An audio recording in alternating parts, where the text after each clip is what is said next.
Do I believe in what? Censorship. I believe in decency. I believe in decency. That's what I believe in.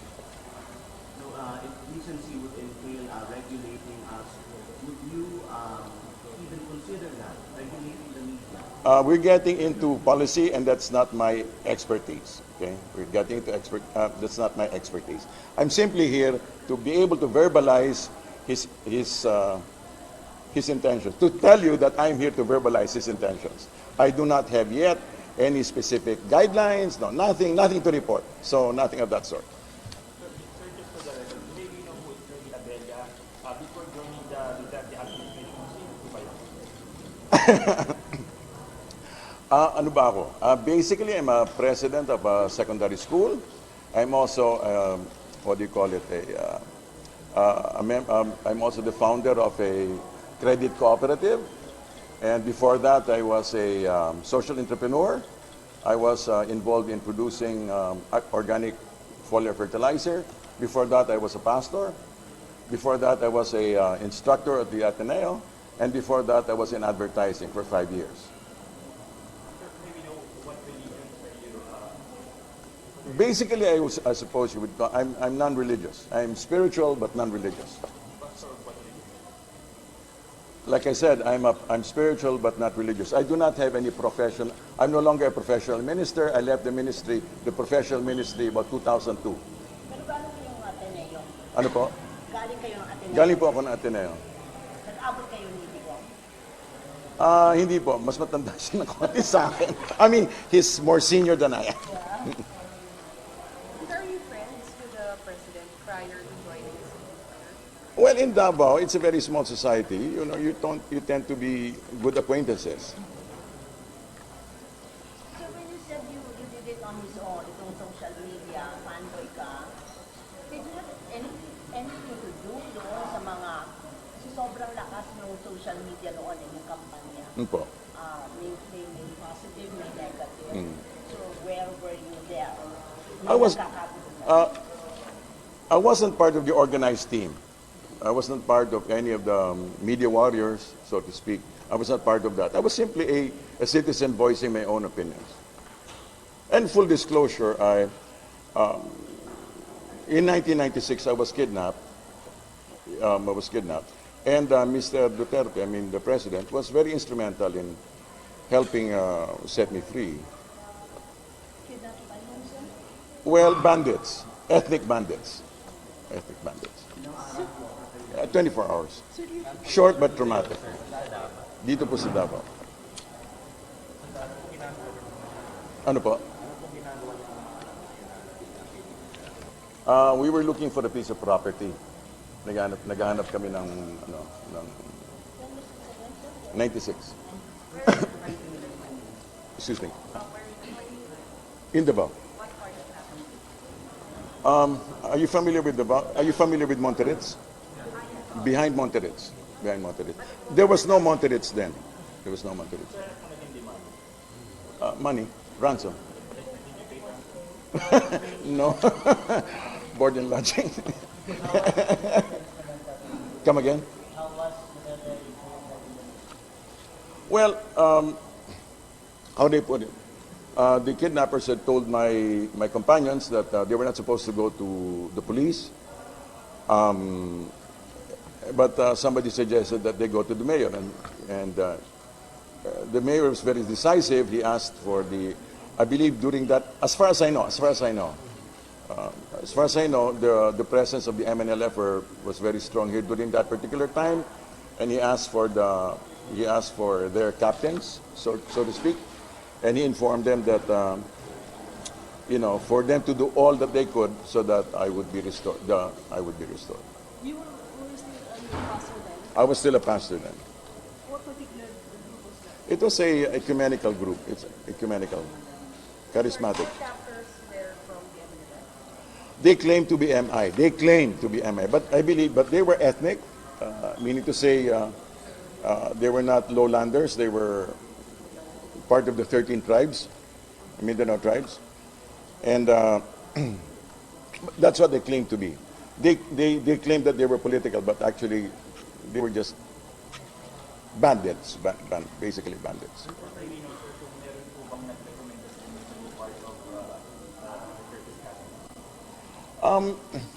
I don't know if you call it recommendation. You know, he was in conversation with many people, and Was it Peter Lass? was it? Peter Lass? I wouldn't know.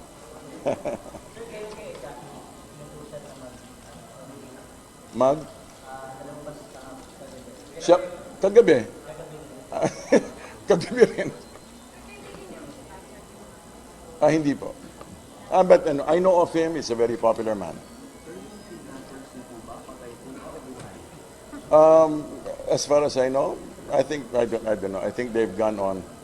Pero napatay din sila. Not that particular time. Not that particular time. Paano po, ano kung ginawa sa inyo nung nakikinap kayo po kayo pinusasan? Pwede niyo po ba ikwento yung inyong circumstances and how you exactly were feeling? Really, this is not about me, okay? But let me just... para magkaroon lang ng konting kwento. Sige. Basically, how do I put it? Those 24 hours, they didn't tie me up. They didn't put any blindfold on me. So, apparently, they were confident that I would not be in any way able to reveal who their real identity was. But basically, they treated me well. They served me meals, and then although it looked like at a certain stage they were really going to sort of eliminate me. It looked like, but these are just my perceptions. Pero nung time na yun, hindi niyo pa kilala si Duterte. Kilala po namin siya as the mayor, as a very decisive mayor. That was already, remember, this was already 96. By that time, we had about 10 years already experience with him. I don't know if he called it, I was not there. But basically, he talked with the people who could make a difference.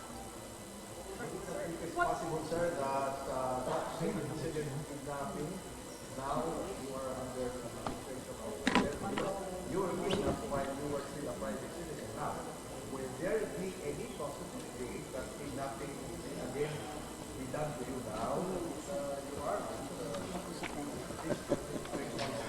I do not. I tend to look at the sunny side of things, okay? But since you're kidnapping, sinulungan ka ni Bigong, ganyan, kailan ulit kayo nagkita? Matagal. You know, it wasn't as if I was, he wasn't demanding anything for him. For example, the last time several times I saw him several years after that, he would just say, trabaho ko lang yan.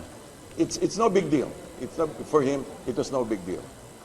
So that's the way we sort of treat it, pasalamat ka, but, it's no big deal for him. It's part of his service. Yes. Sorry, what was the motivation po of the kidnapping? Ransom. Yeah. Kano yung buwan natin? Po, Kano yung buwan natin? maliit. Pero nabayaran ba yun? Yung hindi po. Hindi po. Like how much? Just a small amount. Yes.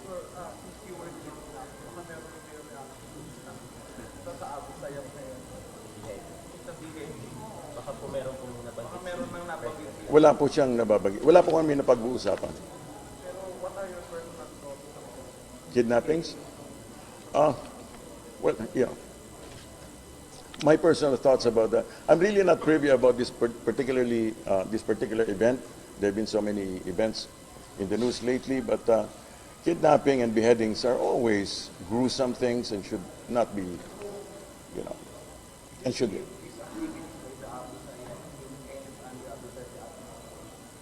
I don't know about saying this again. These are policy things. These are questions, but this is really out of my concern. I'm simply going to voice whatever he says.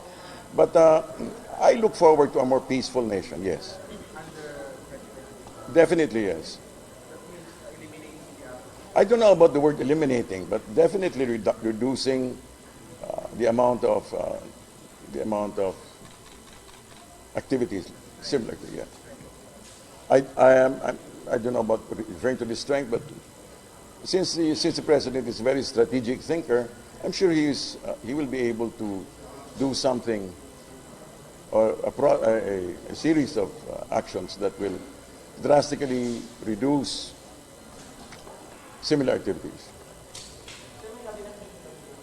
Hindi ko po, hindi po ako, no. Sir, do you have any idea that the Vice President is here in Davao? Which vice president? Binay?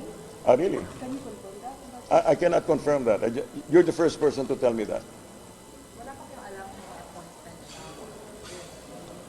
Wala po akong alam tungkol yan. Hindi po ako pastor na. Just call me Mr.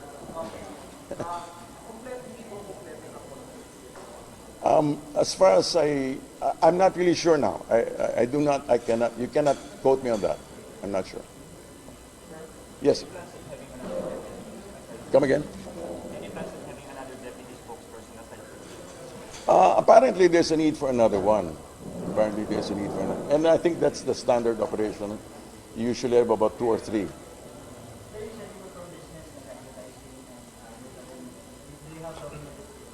Do I have government experience? Not per se, no. Pero what, which commercial and other industry practice bring the position? Social entrepreneurship.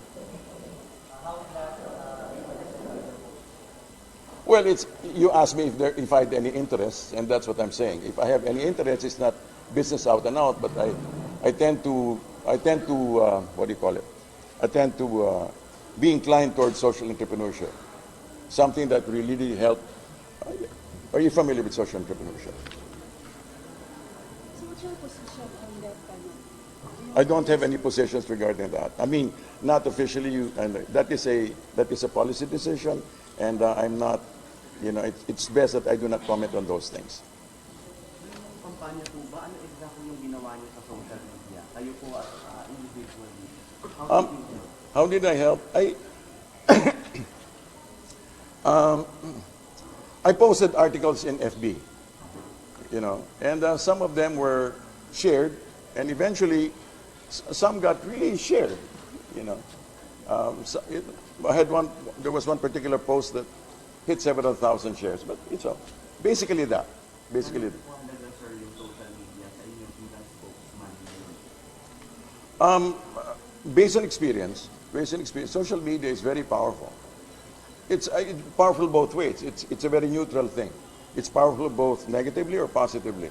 But I think if people use it, if people are able to use it clearly and objectively and more reasonably, it would go a long way towards mobilizing your generation.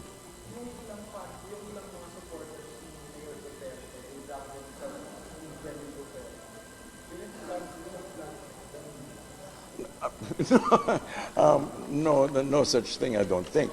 No such thing of supplanting media. I think, and that's exactly why I think there is this conversation going on.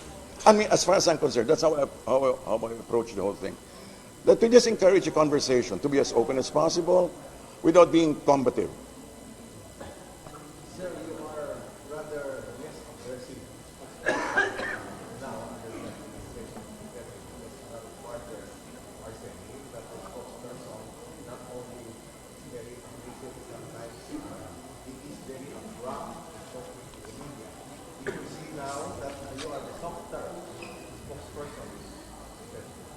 Probably am of a different sort. Okay, but I don't have any comments about the abrasiveness of whoever it is. Hindi po kami nagkakamit. I mean, yes. Come again? how do you know Secretary? Well, I just met up with him at Starbucks in Alabang.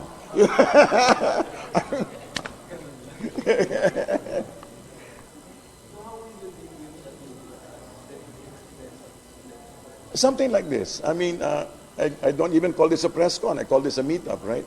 I mean, if we can just, if we can just somehow be more conversational, if we can just have more. I mean, let's look at this from the long view. You know, I'd like to take the relationship with the press, you know, from the long view. Meaning to say, if, you know, God willing, we stay around for the next 6 years, that would be great. If only for 6 days or 6 months, well, I certainly hope that each particular moment will be rich and fruitful. Nasasabi niyo ba, sir, na yung FB post niyo during the campaign, naging ticket sa post niyo? I'm not entirely sure about it was a ticket. I wasn't buying anything. I wasn't buying a position. I was simply putting down what my thoughts were, simply because I believe. I'm not a fanatic, but I'm a believer. I believe that I try to be as reasonable as possible. I tried not to be so emotional or emotional. I try to be as reasonable and as logical as possible. If you go to my posts, you might find what I say to be more or less there. So, may detalye na kayo sa transition, sa inauguration? Wala po akong detalye tungkol sa transition. Sa inauguration, wala pa po. So it's gonna be school President-elect Duterte dun sa ilang araw na wala. I do not have any insight into his heart. But sir, will this be a regular thing? Kakondak na tayo parati ng press ko na like yung araw-araw, puro video na lang ilalabas sa amin. I cannot,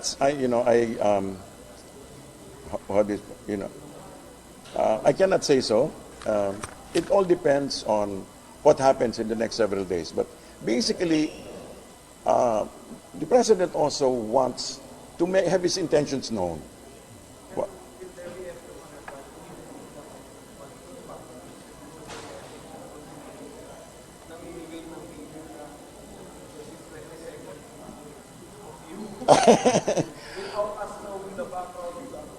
Yeah, we have the background point. We'll look into that. Ganito po, siguro. Let's put it this way. I think it's a small step towards a rapprochement, Are you planning to encourage President Duterte to join? No. No, I mean, I don't, it hasn't crossed my mind. It hasn't crossed my mind. There was a petition before that the change in the Philippines started tapos. It was way before Duterte was encouraged with it to go around. Well, let's put it this way. There are people who have spiritual understandings of political events, and you can have that, or you can have a spiritual understanding. It all depends on the audience. And Do you see yourself eventually replacing Panelo? you're putting... Sir, may we know yung composition ng communication group? Is that three spokesmen like the current administration? I believe that's the intention. That's the intention. Who will lead the communication group? Is that Secandanar or Panelo? Frankly, I wouldn't know. Not at this stage. But sir, you are under PCOO. PCOO, but OPS is a separate unit, but apparently it's meant to be merged or to be, I think, streamlined. So, but those things have to be. So mawawala yung PCC. Strategic. Sir, ibig sabihin may pagbabago sa structure ng communication group. I'm not entirely sure about those things. So again, this is policy. So please don't quote me. I'll deny it. Sir, just to be accurate, what's your official designation? I'm one of the designated presidential spokespersons. Not deputy. What? Come again? No. Ang ginamit ni president is designated. Designated. So does that mean Attorney Panelo Come again? for replacement? Because you're the designated. No, wait. No. There are no. Please let us not add to. Let's not put a gloss on the thing. Basically, let's look at it objectively. Last night he said one of the designated spokespersons. Okay, I wouldn't really know. So I don't really know yet. But except that he needs a conduit. He needs a conduit from himself to the people and to the press. And this is one of his practical ways of being able to. Wala po akong alam na gano'n. I just serve at the pleasure of the press. I am just an unprofitable servant. So ka-level mo si Sao? Wala po akong, hindi ko po alam yan. Wala po akong alam tungkol sa mga bagay na yan. Not yet. We haven't met actually. So therefore, sir, your position need no consultation from the city because according to you, the position is that of cabinet rank. I did not say that it is not of cabinet rank. I simply say that last night, that is how he introduced me.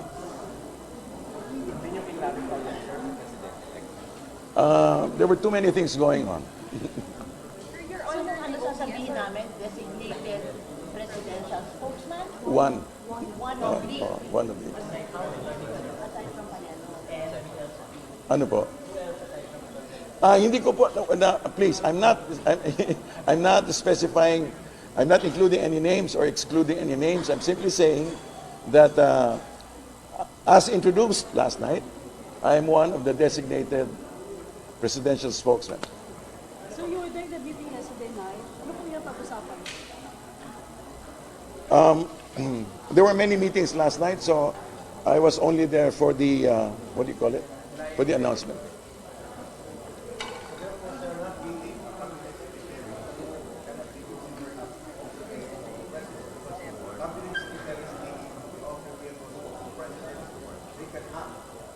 Provided they do not exceed or their actions are not unlawful into the behalf of the president. Meaning to say, they are only allowed up to the extent of what is approved by the president. In your case, sir, not being cabinet secretary, you are only a designated spokesperson. So the question to sir is, what if the actions or statements you are going to make? Well, precisely, I put my own boundaries. For example, I do not discuss policy. I do not discuss anything. This is just a simple meetup between me and you. Yes. How does the president how does he feel about the media now? In the mention he was saying. Let's put it this way. I cannot. Siguro I cannot speak about his feelings regarding the media. But siguro, all I can say is that at this particular stage, based on results, he is cautiously stating his case, stuff like that, through a spokesperson.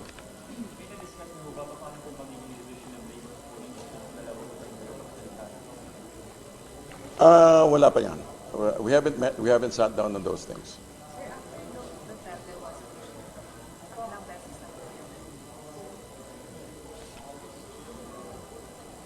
Twice.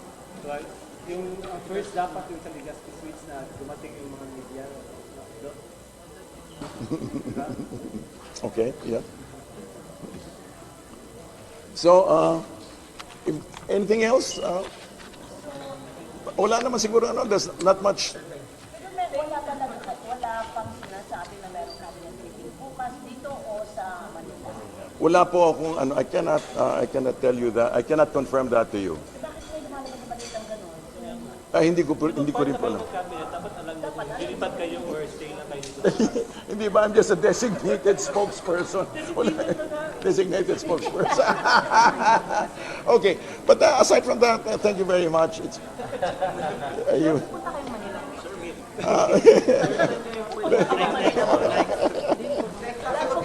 Pupunta rin kami.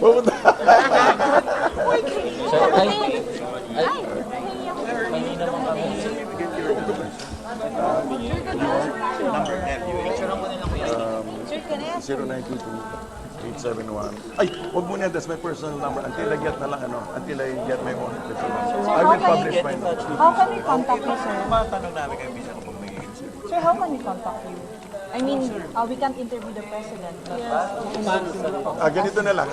We're going to work out how we're going to communicate with the press. All right? We're going to work it out. Sir, taga Davao talaga kayo? Tigil na ba po talaga? Bisaya ka, sir. Bisaya ko. Nakita na? This way, Bisaya din eh. Bisaya po ka? Sir, kasi Sa ni Mayor, Kaduha. Kadua. Kaduha.